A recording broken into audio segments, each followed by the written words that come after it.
If you've been an NBA fan for a little while now, you probably remember the days where a 7-foot high school phenom was taking over your social media feeds with his highlight plays and making the impossible look commonplace. From superstar potential to bench warmer minutes, I think it's time we take a look at what happened to Bol Bol. What's up, guys? It's Colin from Next Man Up, and today we'll be taking a look at one of the strangest players in the current NBA, Bol Bol. And in case you guys are unaware, Bol Bol was in the spotlight of basketball fans from the day he was born. Bol Bol's father is none other than the tallest player in NBA history, Manute Bol. Despite Manute not being the best NBA player in the league, or ever really even close to it while he was playing, it should surprise absolutely nobody that his 7'7" frame, he was one of the most prolific shot blockers in NBA history, and his rookie season, where he averaged 5 blocks a game, should back that statement up. After Manute's playing career, he and his wife Ajuk gave birth to Bol, who was named after his grandfather, who was a chief in the Sudanese military. Bol Bol was born in Sudan, but during the Second Sudanese Civil War, his father Manute was accused of being an American spy, which kept the family from traveling to the United States. But years later, in 2001, the Bol family traveled to Cairo, Egypt, where they were left stranded for months due to their problems with their visa. Eventually, though, after all the tribulation, when Bol Bol was only 2 years old, the family was finally allowed to come back over to the United States as political refugees, and they moved to Connecticut. Manute encouraged Bol to pursue basketball from a very young age, and after being a little bit reluctant at first, Bol Bol eventually got to work. Bol Bol would relocate to Kansas City in the 7th grade, where his playing ability went global, as he was already 6'5", and predictably dominating any sort of competition he faced at that time. His highlight tape went viral, gaining traction from publications like CBS and the Washington Post.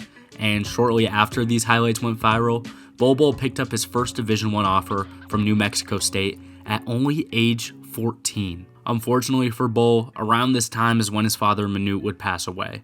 The two shared an incredible connection, and the NBA world mourned the loss of the legendary Manute.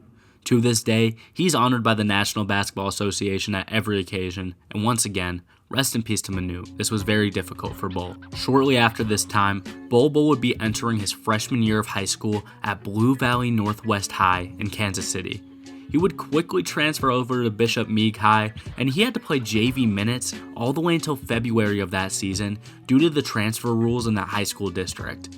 But already 6'10" and still only 14 years old, he was more than capable of playing at the varsity level. Except maybe that wasn't true, because the fact is, once he made it to the varsity level, he earned 0 minutes of playing time, although he was a freshman. And there's not a lot of information out there of why this was the case. Maybe he butted heads with his coach. We can't be sure, because there's no way you can sit a surefire NBA talent for a whole season, but I don't know the details, so let's carry on. Bol Bol would play for his AAU team, KC Run GMC, at a Kansas Jayhawks invitational tourney that summer, where he would go off, showing out as one of the best players in the entire circuit. His prowess and raw athleticism earned him multiple high-level Division I offers from this tournament alone, including none other than Big 12 powerhouses Kansas and Oklahoma. Keeping up with Bol after this said tournament is a task tougher than it may sound. By the end of Bol Bol's high school career, he had played for 5 high schools, transferring what seemed to be every season. But despite the constant change of scenery, Bol continued to do his thing. Eventually, Bol Bol would end up at Mater Dei High School in California, and this is where Bol started picking up some very intriguing offers from some of the best schools in the Pac-12. Rest in peace to the Pac-12 as well. These schools include Arizona, USC, Oregon, and UCLA, and not to mention, he also picked up a scholarship offer from John Calipari and the Kentucky Wildcats over in the SEC. With all the hype in the world on Bol Bol, and multiple of his high-profile high school teams reaching national televised games, not to mention his growth had sprouted him all the way to 7'3", he was penciled in to every major recruiting site's top 5 prospects and was a unanimous 5-star talent. Bol could have picked anywhere in the world to continue his career, but he chose to head to Oregon to play under coach Dana Altman. This choice surprised some, but Bol Bol knew he would have the best chance to play his style of ball as a member of the Oregon Ducks. The college basketball world was raving about stars like Zion Williamson, RJ Barrett, John Morant, and Bol Bol was supposed to be right up there in that conversation. But unfortunately for Bol, his injury issues got in the way of all that. After only playing 3 games at Oregon, Bol Bol injured his foot, which kept him sidelined for the entire rest of the season. And after the season, he would declare for the 2019 NBA draft with only those 3 collegiate games under his belt. As you guys know though, having lower body issues of any sort as someone who's taller than 7 foot is a huge red flag for NBA teams, especially when you have a slim frame like Bol Bol. Due to these reasons, Bol not only slipped past the top 5 where he may have been projected, but also the entire lottery and eventually the entire first round, as Bol Bol wasn't picked up until the Miami Heat selected him all the way at pick 44 and they quickly traded him to the Denver Nuggets. Bol's career started off like most second-round rookies, showing off promising flashes in the G League, but with the Nuggets having a solidified front court, he wasn't really on the radar to play real NBA minutes as a rookie. That was until the COVID-19 pandemic struck the world, and the NBA opted to create the now notorious NBA bubble, where Bol Bol would enter as a member of the Denver Nuggets roster. This is where Bol Bol would debut for Denver, and despite coming in with a lot of hype, Bol Bol didn't set the world on fire, putting up a very reasonable 6 points and 3 rebounds a game in his limited rookie action. Bol Bol's on-court impact would continue to be quiet for Denver, not really getting a chance to play very often, and when he did so, not looking quite as promising as basketball fans had hoped for, especially for such a highly touted prospect. Eventually, in 2022, Bol had an 11-point game against Houston where he showed out and looked like a real NBA talent.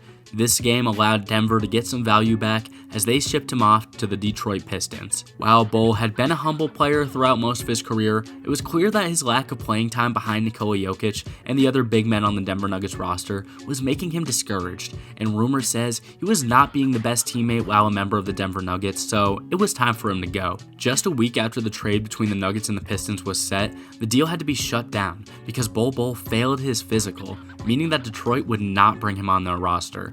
5 days after the trade fell through, Bol Bol opted to get surgery on that same right foot that he injured all the way back in college for the Oregon Ducks, and he would be out indefinitely. When all seemed lost for Bol Bol, the Boston Celtics swooped in and gave him another chance in a 3-team deal centered around Bryn Forbes, which brought Bol to Boston. But Bol couldn't get too excited because he was sent to the Orlando Magic before he even suited up for the Celtics.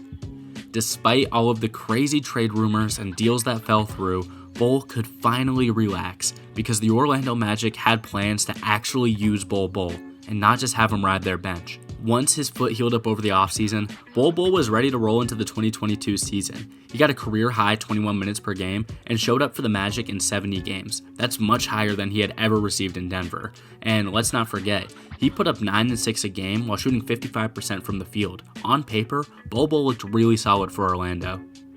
And despite the numbers looking solid, Bol Bol still had his issues.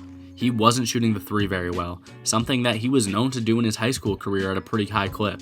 And to put it bluntly, he wasn't passing the ball. Through his career, Bol Bol's assist-to-turnover ratio has been outright embarrassing. And although looking like an improved version of himself for the Magic, I'm really not surprised the team didn't keep him around this offseason because he doesn't really play that team style of basketball you hope for.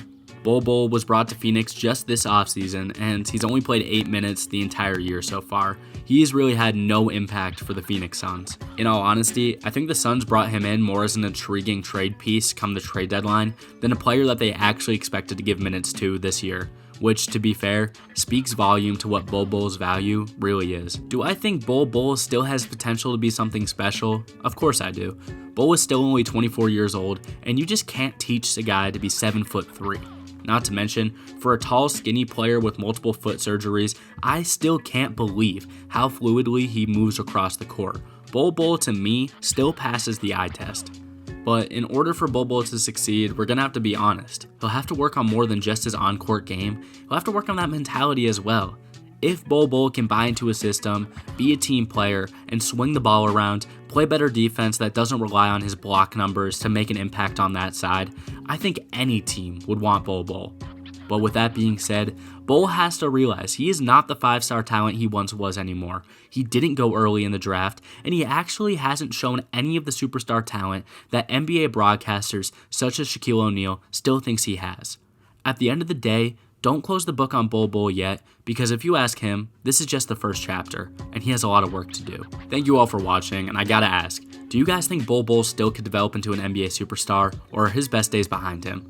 Check out the channel for new content every day, and make sure to hit that like button and subscribe if you enjoyed. I'll see you in the next one. Peace out.